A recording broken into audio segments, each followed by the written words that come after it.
नमस्ते। आप सुन रहे हैं श्रीमद् भगवत गीता और ये आत्मा जो आपसे बात कर रही है इसका नाम है भास्कर योगाचार्य। पिछले एपिसोड में हमने सुना गुणत्रय विभाग योग। आज हम शुरू करेंगे 15वां अध्याय पुरुषोत्तम योग। यह अध्याय सर्वोच्च ब्राह्मण की भूमिका को सभी सृजन का पोषक और समर्थक बताता है। उसकी तुलना जीवन के वृक्ष से की जाती है जिसकी शाखाएं नीचे और जड़ों के साथ स्वर्ग में भी हैं। केवल वे ही जो अपने आप को शुद्ध करते हैं और अपने भ्रम को दूर करते हैं उच्चतम स्वर्ग तक चढ़ सकते हैं।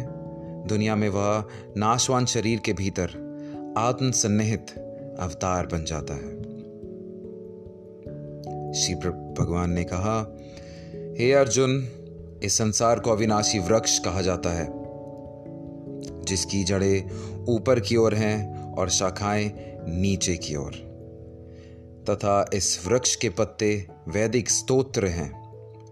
जो इस अविनाशी वृक्ष को जानते हैं वही वेदों के जानकार हैं। इस संसार रूपी वृक्ष की समस्त योनियां रूपी शाखाएं नीचे और ऊपर सभी ओर फैली हुई हैं। इस वृक्ष की शाखाएं प्रकृति के तीनों गुणों द्वारा विकसित होती हैं। इस वृक्ष की इंद्रियां विषय रूपी कोंपले हैं और इस वृक्ष की जड़ों का विस्तार नीचे की ओर भी होता है जो कि सकाम कर्म रूप से मनुष्य के लिए फल रूपी बंधन उत्पन्न करती है।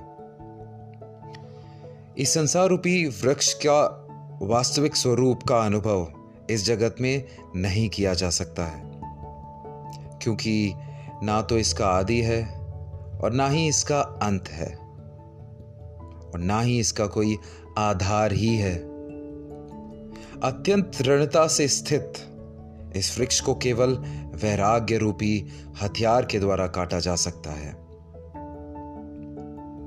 वैराग्य रूपी हथियार से काटने के बाद मनुष्य को उस परम लक्ष्य परमात्मा के मार्ग की खोज करनी चाहिए। जिस मार्ग पर पहुंचा हुआ मनुष्य इस संसार में फिर कभी वापस नहीं लौटता है। फिर मनुष्य को उस परमात्मा के शरणागत हो जाना चाहिए जिस परमात्मा से वो इस आदि रहित संसार रूपी वृक्ष की उत्पत्ति और विस्तार होता है। जो मनुष्य मान प्रतिष्ठा और मोह से मुक्त है तथा जिसने सांसारिक विषयों में लिप्त मनुष्यों की संगति को त्याग दिया है, जो निरंतर परमात्मा स्वरूप में ही स्थित रहता है, जिसकी सांसारिक कामनाएं पूर्ण रूप से समाप्त हो चुकी हैं और जिसका सुख दुख नाम का भेद समाप्त हो गया है, ऐसा मोह से मुक्त हुआ मनुष्य उस अविनाशी परम पद परम धाम को प्राप्त करता है। उस परम धाम को ना तो सूर्य प्रकाशित करता है, ना ही चंद्रमा और ना ही अग्नि प्रकाशित करती है। जहां पहुंचकर कोई भी मनुष्य इस संसार में वापस नहीं आता है, वही मेरा परम धाम है। हे अर्जुन, संसार में प्रत्येक शरीर में स्थित जीवात्मा मेरा ही सनातन अंश है, जो कि मन सहित 6 इंद्रियों के द्वारा प्रकृति के अधीन होकर कार्य करता है। शरीर का स्वामी जीवात्मा 6 इंद्रियों के कार्यों को संस्कार रूप में ग्रहण करके एक शरीर का त्याग करके दूसरे शरीर में उसी प्रकार चला जाता है जिस प्रकार वायु गंध को एक स्थान से ग्रहण करके दूसरे स्थान में ले जाती है।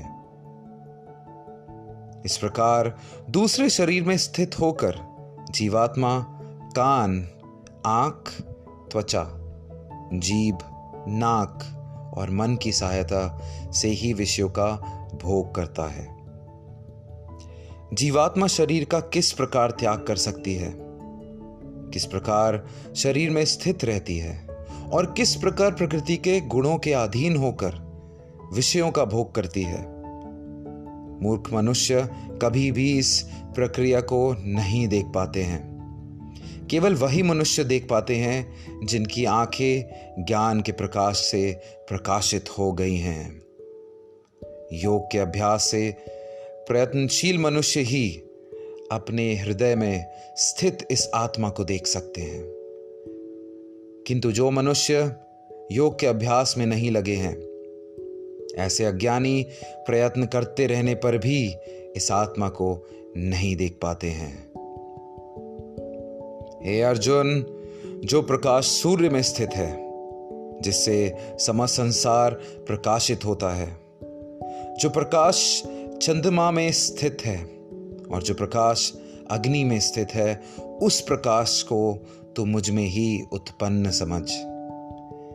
मैं ही प्रत्येक लोक में प्रवेश करके अपनी शक्ति से सभी प्राणियों को धारण करता हूँ, और मैं ही चंद्रमा के रूप में वनस्पतियों में जीवन रस बनकर समस्त प्राणियों का पोषण करता हूँ। मैं ही पाचन अग्नि के रूप में समस्त जीवों के शरीर में स्थित रहता हूँ।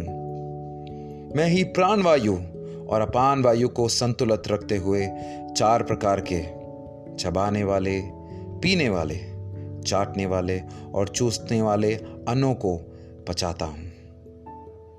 मैं ही समस्त जीवों के हृदय में आत्मा रूप में स्थित हूँ। मेरे द्वारा ही जीव को वास्तविक स्वरूप की स्मृति, विस्मृति और ज्ञान होता है।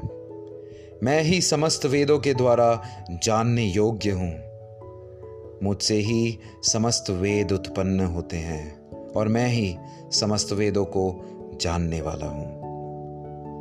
हे अर्जुन, संसार में 2 प्रकार के ही जीव होते हैं, एक नाशवान और दूसरे अविनाशी, क्षर और अक्षर। इनमें समस्त जीवों के शरीर तो नाशवान होते हैं और समस्त जीवों की आत्मा को अविनाशी कहा जाता है। परंतु इन दिनों के अतिरिक्त एक श्रेष्ठ पुरुष है जिसे परमात्मा कहा जाता है। वह अविनाशी भगवान तीनों लोकों में प्रवेश करके सभी प्राणियों का भरण पोषण करता है। क्योंकि मैं ही क्षर और अक्षर दोनों से परे स्थित सर्वोत्तम हूं, इसीलिए संसार में तथा वेदों में पुरुषोत्तम रूप में विख्यात हूं।